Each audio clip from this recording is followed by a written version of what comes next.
Hello food lovers, and welcome back to the channel. Are you ready to cook the most amazing, juicy, and delicious Butterball turkey you've ever had? I know the holidays can be a little stressful, especially when you're in charge of the main event of turkey. But don't you worry, because today I'm sharing my ultimate guide to guarantee a perfectly cooked Butterball turkey every single time. We're going to cover everything from thawing to resting, so stick with me, and you'll be the hero of your holiday feast. First things first, let's talk about the star of the show, your Butterball turkey. Why Butterball? Well, they're known for being tender and juicy, and they even come with a handy pop-up timer. But the most important step happens before you even think about the oven. Thawing. This is where many people go wrong. You have two safe options. The best method is thawing it in the refrigerator. It takes time. About 1 day for every 4 pounds of turkey. So, for a 16-pound turkey, you'll need at least 4 full days in the fridge. Just place it on a tray on the bottom shelf to catch any drips and let it slowly and safely thaw. Now, what if you're short on time?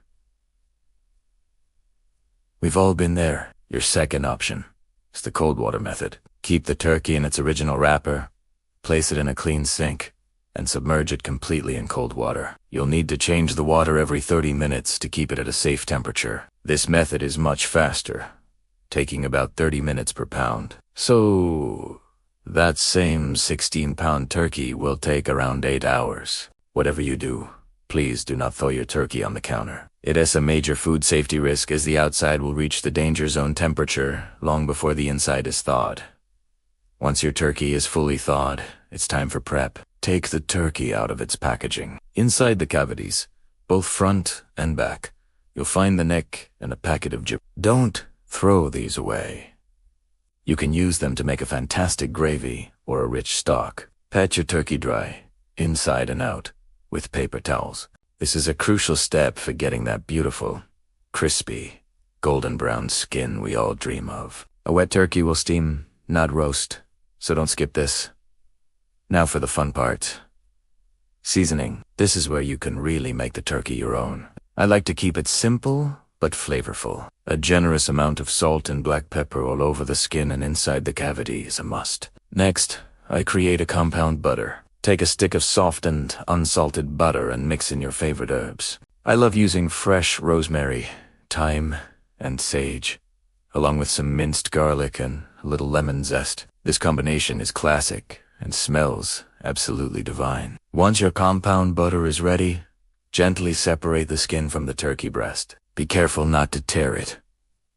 Use your fingers to create a pocket between the skin and the meat. Now, take that glorious herb butter and massage it all underneath the skin, directly onto the breast meat. This is a game. It not only flavors the meat from the inside out, but also helps keep the breast incredibly moist. Rub any remaining butter all over the outside of the turkey.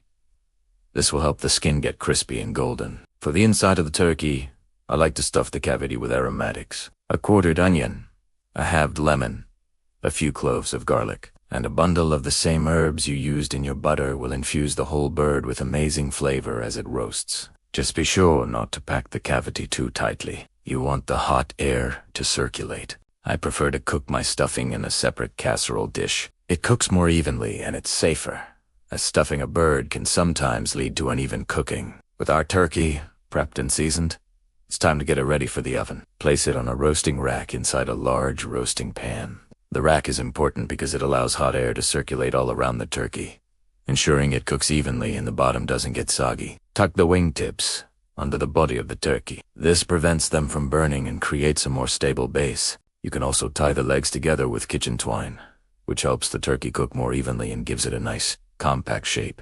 Finally, I like to add a cup or two of chicken or turkey broth to the bottom of the roasting pan. This creates a steamy environment that helps keep the turkey moist and also provides a fantastic base for your gravy later on. Let's talk about the oven.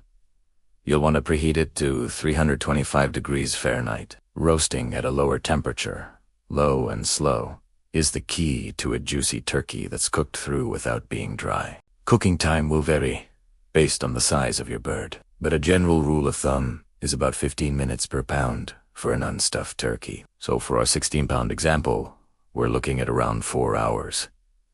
But remember, This is just an estimate. The only way to know for sure if your turkey is done is by using a meat thermometer. This is the most important tool you'll use today.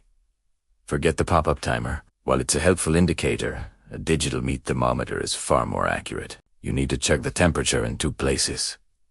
First, insert the thermometer into the thickest part of the thigh, making sure you don't touch the bone. The temperature should read 175 to 180 degrees Fahrenheit. Second, check the thickest part of the breast. It should read 165 degrees Fahrenheit. Once both temperatures are reached, your turkey is perfectly cooked.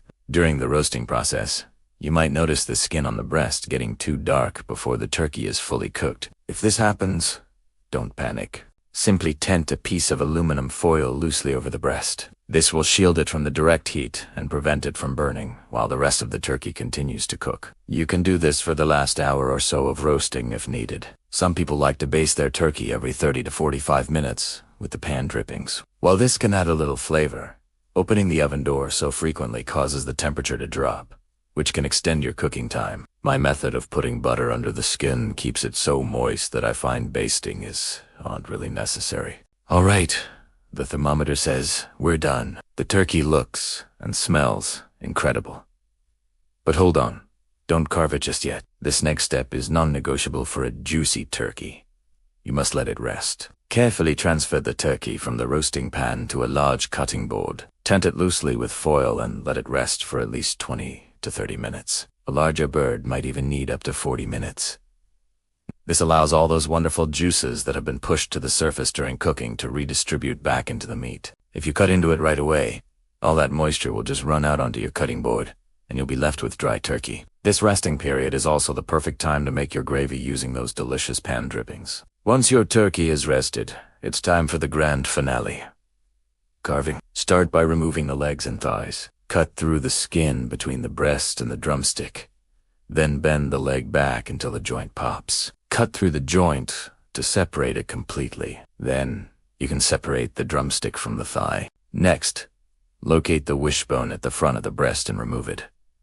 This makes carving the breast meat much easier. To carve the breast, run your knife down along one side of the breastbone, cutting the breast meat away from the carcass in one large piece. Then, place the breast on your cutting board and slice it against the grain. Repeat on the other side. Arrange your beautifully carved turkey on a platter and get ready for the compliments to roll in. And there you have it, your ultimate guide to a perfect Butterball turkey. From thawing safely, to seasoning with that incredible herb butter, to roasting low and slow and checking the temperature, and most importantly, letting it rest. Following these steps will give you a turkey that is not only beautiful and golden brown on the outside, but also unbelievably juicy and flavorful on the inside. Happy cooking, and I hope you and your loved ones have a wonderful holiday feast. Thanks so much for watching today. If you found this guide helpful, please give this video a thumbs up. I'll see you in the next video.